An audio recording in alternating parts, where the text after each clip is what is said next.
You ever grab a beer at a game and just not really think about it?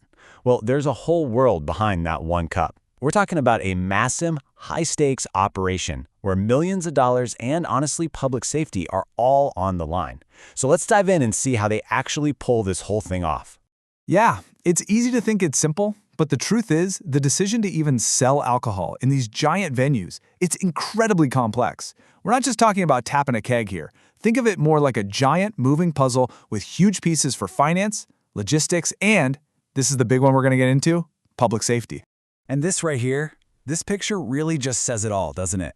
If you're the manager of this place, you're looking at this packed stadium and seeing two totally different things at the exact same time. On one hand, cha-ching, a huge opportunity to make money. But on the other hand, a massive risk. I mean, one wrong move and you've got total chaos on your hands. So how do you even begin to get a handle on that potential chaos? Well, it all starts way before a single fan walks through the gates. It starts with data. The very first piece of the puzzle is trying to, predict the future using what's basically the science of sales forecasting. Okay, so what is sales forecasting really? At its core, it's all about trying to predict two super important things. First is the volume, like how many actual drinks do we need to have ready? And second is the revenue. How much money are we expecting to bring in? And you gotta get this right, because if you get it wrong, you're looking at one of two nightmares. Either you run out of beer and fans are not happy, or you've got a ton of unsold stuff just sitting there, losing you money. So how do they actually do it? It's not about throwing a dart at a board, that's for sure. It all starts by looking backward. It's all about digging into historical data. So let's take a look at this example from Southampton Arena. What they're doing here is comparing their sales from the first quarter of this year to the same quarter from last year. They go month by month, figure out the difference, what they call the variance, and pretty soon, a pattern starts to show up. And after all that number crunching, it all boils down to this one really powerful number, 9.44%.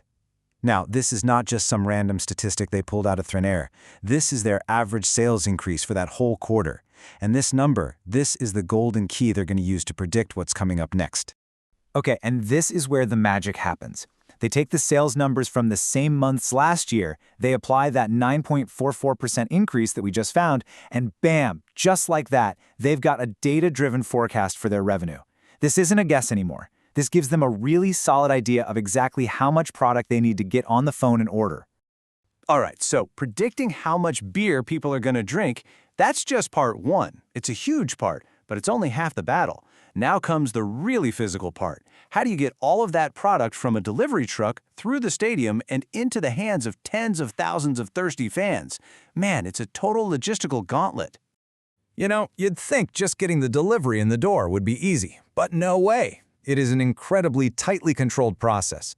Just look at this system of checks and balances they have. Deliveries only happen during quiet times. The person who orders the booze can't be the same person who accepts it. And then, a completely different department is in charge of paying for it. It might sound like a lot of hoops to jump through, but it's all there for one reason: to stop mistakes, and more importantly, to prevent theft. And then you get to the big strategic choice. How are you actually going to serve this beer? You've got options. Bottles and cans, super fast to hand over to a customer and they last a long time on the shelf, so you have less waste.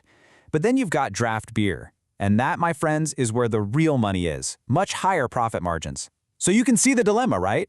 Managers are always doing this dance, balancing profit against service speed and the risk of waste. And don't even get me started on storage. It is a literal science. They have this rule called first in, first out, or FIFO, which basically just means you always use the oldest stuff first so nothing goes bad. And get this, the temperature has to be perfect. We're talking a cool 50 to 70 degrees for bottles and cans, but for kegs, it has to be way colder, like 36 to 38 degrees, just to keep the carbonation right. And it goes without saying, all of it is under lock and key. Security is huge.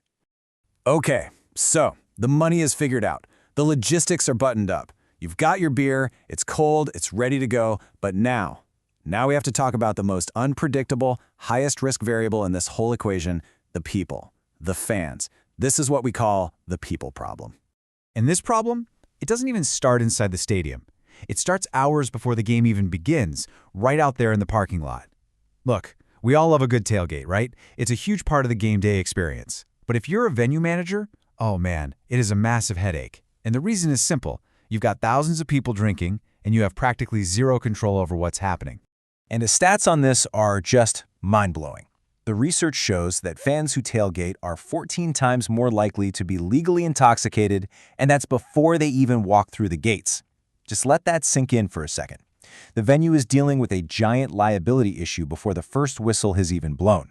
And this is where a really important legal idea comes into play.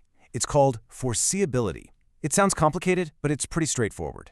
It basically means that because problems related to alcohol are so common and predictable at these kinds of events, the venue can't just throw up its hands and say, "We didn't know."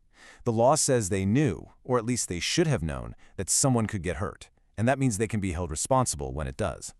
So okay, you've got this massive risk, and you've got this huge legal responsibility hanging over your head. So what do? How do these venues protect the fans, the staff, and themselves? Well, they don't wing it. They have a very detailed safety playbook they follow to the letter. And here's what that playbook looks like in action. It's not just one single rule. It's a whole bunch of policies that all work together. You've got things like checking every single ID every single time, a strict 2-drink limit when you go up to buy. They cut off all alcohol sales at a very specific point in the game. And they also do proactive stuff like offering designated driver programs or even creating entire alcohol-free sections for fans. It's a full court press on safety. And at the end of the day, this is what it all comes down to. It's this constant, really delicate balancing act. On one side of the scale, you have a business, and businesses exist to make money. But on the other side, you have this incredibly important duty of care, a responsibility to keep every single person who bought a ticket safe. And that leaves us with the one big question that looms over all of this. When you're weighing profit against the safety of your fans, where exactly do you draw that line? It's a tough question, and it's one that every single one of these venues has to wrestle with every time the gates open. And there are no easy answers.